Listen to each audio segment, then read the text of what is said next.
Hello everyone, welcome to Chef Salim's Recipes channel. In this video, we're testing how to make the famous Dubai chocolate at home and how to make it cheaper.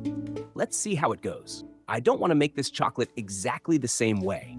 I prefer to make smaller single-serving pieces. Since I don't have a mold, I'll use an ice tray. I bought 2 chocolate bars, milk chocolate, and the cheapest ones I could find. Both cost 50 lira, or about $1.5. I also got some powdered pistachios, 20 lira worth, but I'll only use half of it, so that's about 30 cents. I'll use a cup of milk, which will cost 7.5 cents. Then I have roasted Kadayıf, costing 40 cents, but I'll only use 4 spoonfuls, so that's about 10 cents. Finally, I'll add a spoon of tahini, which will cost another 10 cents. Tip: always use a good quality pot when boiling milk. Thin pots can cause milk to burn at the bottom, ruining the taste.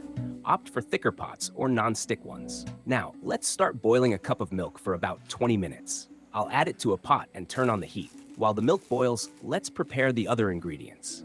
Be careful, the milk might boil over, but I'll show you how to prevent that in a moment. Transfer 4 spoonfuls of crispy Kadayıf to a plate and roast them until they turn golden brown. Add the powdered pistachios to a plate as well. Now, I'll melt the chocolate bars using a bain-marie method. I'll place the chocolate in a glass bowl and put the bowl over a pot of boiling water. Tip: when melting chocolate, avoid using direct heat.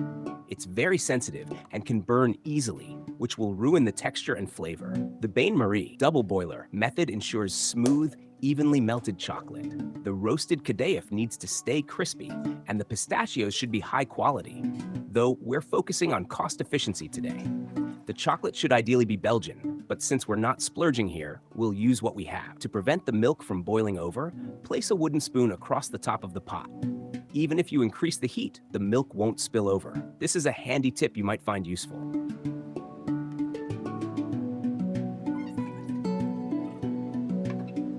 Next, I'll roast the Kadayıf in a large steel pan until golden brown.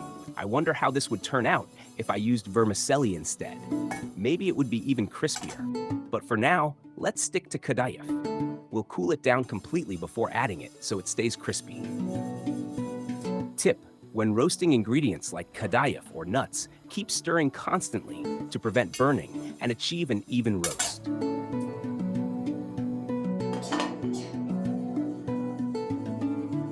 Now let's cool down the roasted Kadayıf using a fanning method so it becomes nice and crispy.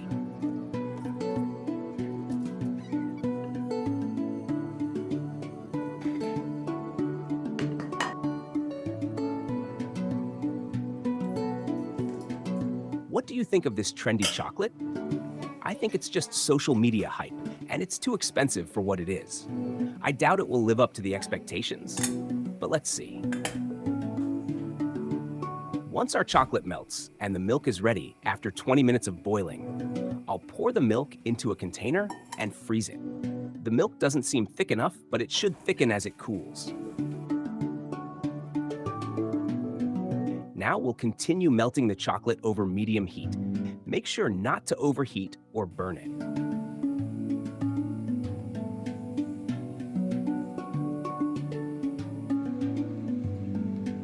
Once it's fully melted and smooth, I'll start filling the molds.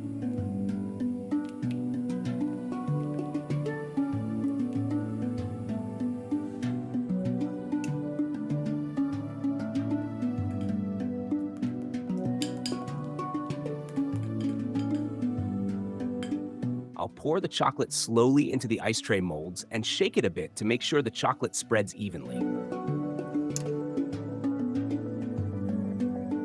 Since we're making this at home with basic tools, don't worry too much about presentation.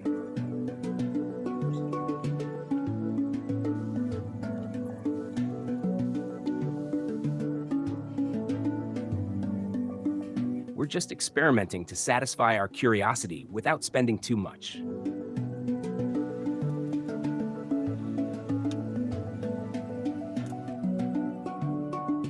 After cooling down the chocolate, I'll freeze it.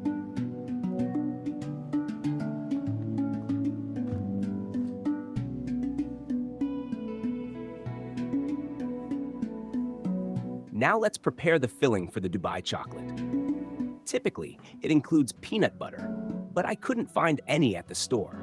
Everyone seems to have bought it all, so I'll substitute it with condensed milk.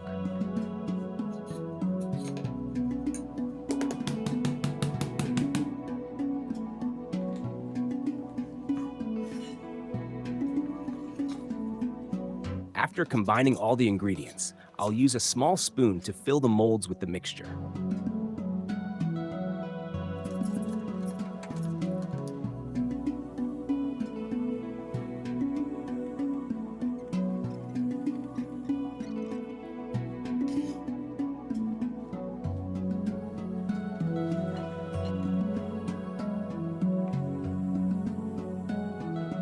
Here's a tip.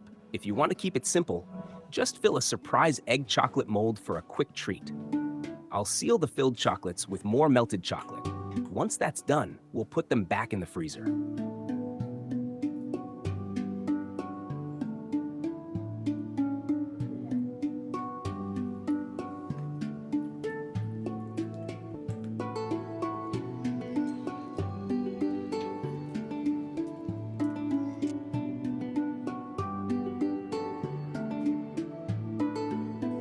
I'm trying this recipe for the first time without any prior testing. Let's see if this Dubai chocolate is as special as people say.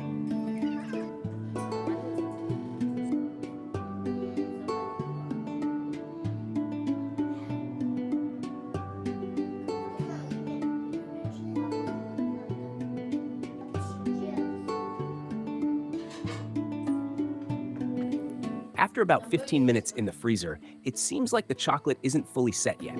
It probably needs an hour. The chocolates didn't come out as perfectly as I'd hoped. Only one looks right, but I don't think it'll affect the taste.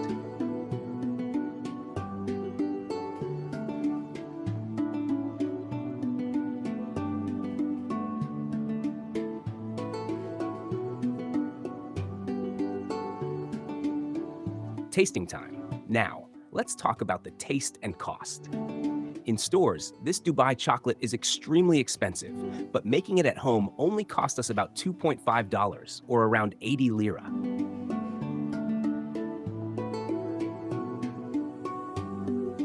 It's much cheaper, but does it taste the same? Honestly, I don't see much of a flavor explosion. It's crispy, with a good pistachio flavor, and the chocolate balances it well, but it's not mind-blowing. The commercial version might have a richer taste, but I still believe it's overhyped and overpriced. At least we satisfied our curiosity and saved some money. If you're curious, give it a try and let me know how yours turns out. See you in the next recipe video. Goodbye!